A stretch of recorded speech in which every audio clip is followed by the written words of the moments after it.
शिव पुराण भगवान भोलेनाथ को अत्यंत ही प्रिय है। इतना प्यारा है कि जो व्यक्ति शिव पुराण की कथाओं को सुनता है, भगवान भोलेनाथ उस इंसान की इच्छाएं शिव पुराण पूरा होने के 3 महीने के अंदर अंदर कर देते हैं। मैं आप सबसे माफ़ी चाहती हूँ कि कथा लाने में मुझे कुछ समय लग गया। यदि आपने शिव पुराण कथा का भाग 1 नहीं सुना है तो कृपया उसे भी ज़रूर सुने। तो कथा की शुरुआत करते हैं।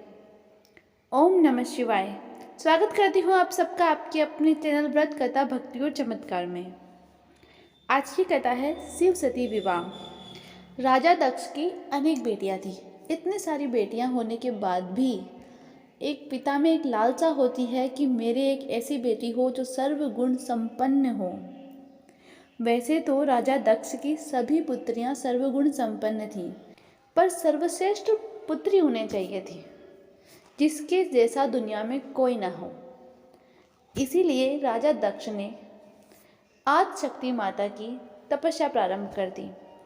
बहुत दिनों तक उसने कठोर तपस्या की और उस तपस्या से प्रसन्न होकर माता उनके सामने आई और उनसे कहा, इतनी कठोर तपस्या तुम क्यों कर रहे हो?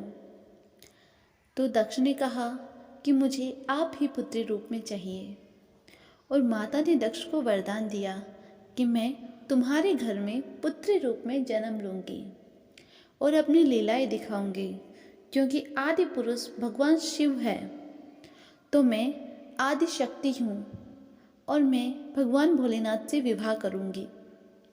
इतना कहने पर माता अंतर ध्यान हो गई और दक्ष खुशी खुशी अपने घर चला गया।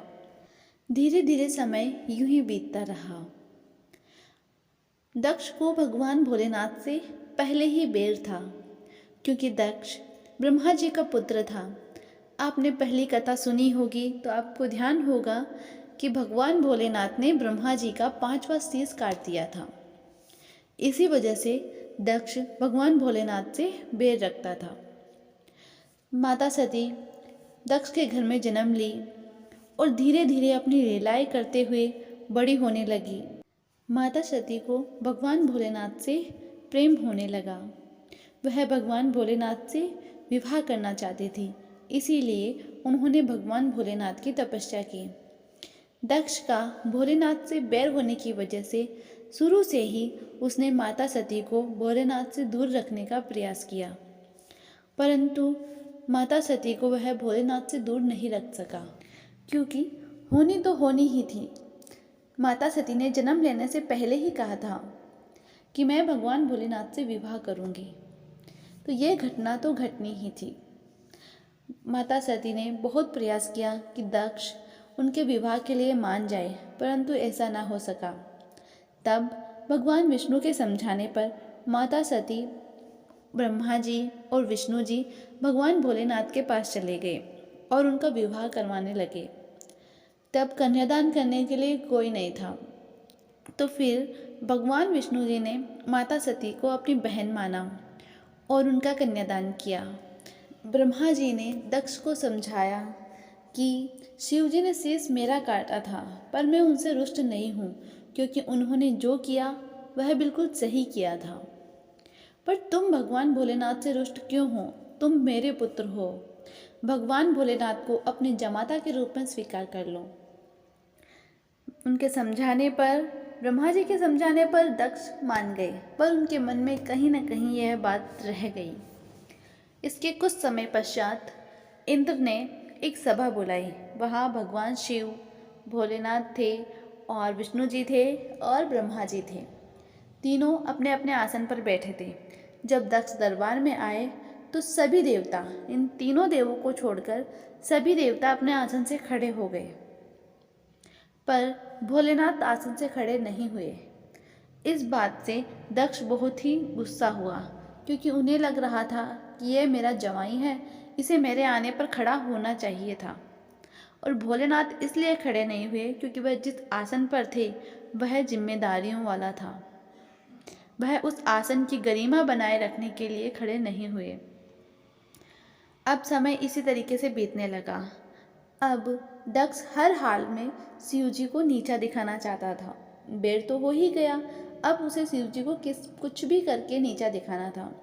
तो दक्ष ने बहुत बड़ा यज्ञ रखा, बहुत बड़ा यज्ञ, जिसमें जितने भी देव हैं उन सभी देवताओं को बुलाया। देवताओं का था नियम कि जब तक शिव जी उस यज्ञ में शामिल नहीं होंगे, देवता उस यज्ञ में शामिल नहीं होंगे। पर दक्ष ने सभी देवताओं से वचन ले लिया कि वह उस यज्ञ में जरूर आएंगे, और किसी से ये नहीं कहा कि वह भगवान भोलेनाथ को नहीं बुलाने वाला। जब सभी देव यज्ञ में पहुँचे तो उन्होंने देखा कि भगवान भोलेनाथ वहाँ नहीं हैं, पर दक्ष को दिए हुए वचन के कारण वह देव यज्ञ में शामिल हुए। यज्ञ उड़ाने ऊपर से जा रही थी, आसमान से उड़ाने उड़ती उड़ती जा रही थी, और पर्वत पर शिव जी और बैठे थे। तो माता ने जब देखा कि सभी देव कहीं जा रहे हैं, तो माता जी ने शिव जी से पूछा कि ये सब कहाँ जा रहे हैं। तो भोलेनाथ ने कहा, देवी, ये सभी देव आपके पिता के यहाँ जा रहे हैं, क्योंकि आपके पिता ने एक बहुत बड़ा यज्ञ रखा है। तो माता ने कहा कि उन्होंने आपको नहीं बुलाया। शिव जी कहते हैं कि नहीं, आपके पिता मुझसे बैर रखते हैं, इसीलिए उन्होंने मुझे आमंत्रित नहीं किया है। लगा कि इतना बड़ा यज्ञ है, मेरी सभी बहनें आई होगी, मेरा पूरा परिवार आया होगा, मैं उन सबसे मिलूंगी। तो वह शिव जी से जाने की इजाज़त मांगने लगी। सबसे मिलना चाहती हूँ, इतने मेहमान आए हैं, मैं सबसे मिलना चाहती हूँ, क्या मैं जाऊँ? शिव जी ने कहा कि विवाह होने के बाद स्त्री पति की हो जाती है, इसीलिए उन्हें जाने के लिए उनके पिता के घर भी बिना बुलाए नहीं जाना चाहिए। चूँकि उनके पिता ने उन्हें नहीं बुलाया है, तो माता सती को वहाँ नहीं जाना चाहिए। पर माता सती जिद करने लगी। उन्होंने कहा कि यज्ञ में मेरी बहनें आएंगी, और अपने पिता के घर जाने के लिए कैसा बुलावा?